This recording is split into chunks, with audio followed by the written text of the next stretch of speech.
Друзья, многие мастера на первых этапах своего творческого пути сталкиваются с тем, что игла вязнет в коже. Сегодня мы постарались подобрать 5 причин, по которым это может случиться. Итак, независимо от того, делаете вы полоски или делаете вы плотный вкрас или тени, все что угодно, вы можете столкнуться с тем, что игла застряла в коже, вязнет, пробуксовывает. Для этого давайте посмотрим на причину номер 1. Это излишний вылет иглы. Что может случиться? У каждой машинки есть свой вылет иглы рабочий, он зависит от эксцентрика, от базовых настроек. И прежде чем работать оборудованием, вы должны узнать у производителя, какой нужный вылет иглы. И часто бывает такое, что если вылет на миллиметр или на 1,5, допустим, больше нужного, игла, естественно, начинает застревать. Поэтому обязательно проконтролируйте, чтобы вылет был соответствующий производителю. Причина номер 2 – это направление нанесения. Часто, особенно при контурах, мы можем делать ошибку, когда ведем машинку от себя.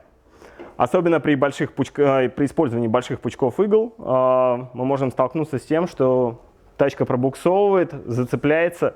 Соответственно, чтобы этого не было, старайтесь чаще всего делать наклон. Он может варьироваться от 90 до 45 градусов и вести машинку к себе. Это позволит вам избавиться от зацепов и делать хорошие правильные контура в один заход. Когда вы делаете закрас, здесь полный фристайл. Вы можете делать вперед, назад, влево, вправо, как угодно. Тут уже в основном все зависит от должного вылета иглы. Причина номер 3. Порча игольной группы. Вы никогда не знаете, где побывала коробка игл, которую сегодня вы используете до того, как попасть, собственно, к вам в руки. Вполне возможно, состав, везущий ваши иголки, сошел с рельс, и потом их снова погрузили, хотя половина из коробок были немного деформированы. Поэтому всегда перед тем, как собрать машинку, обязательно проверьте под лупой игольную группу. Вполне возможно, с краев есть небольшие зацепы. Чаще всего они выглядят вот так. Если же зацепов нет, смело используйте эту иголку. Причина номер 4. Натяжение кожи.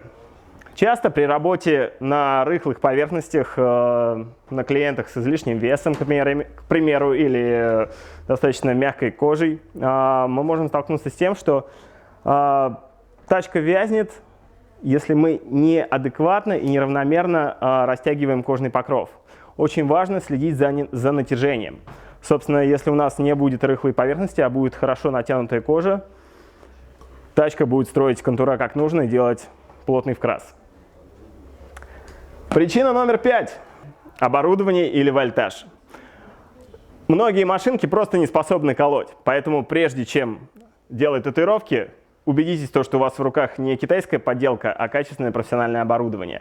То, что до вас никто не залез и не испортил первичные настройки. Особенно это касательно индукции. Если же это роторные машинки, то хороший производитель всегда вам даст хорошую продукцию. Вольтаж. Вольтаж – очень важная вещь. Это как подпитка, как ездить на машине с адекватным количеством бензина. Если в машине не будет бензина, она не будет ехать. То же самое и с вольтажом. Если вы даете машинке низкий вольтаж, она буксует в коже. Она не дает вам нужные полоски или нужный вкрас.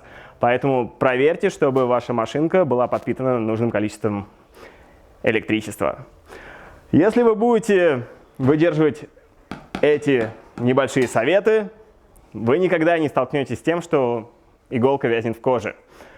Надеюсь, мы смогли вам помочь. Удачных сеансов. Пока.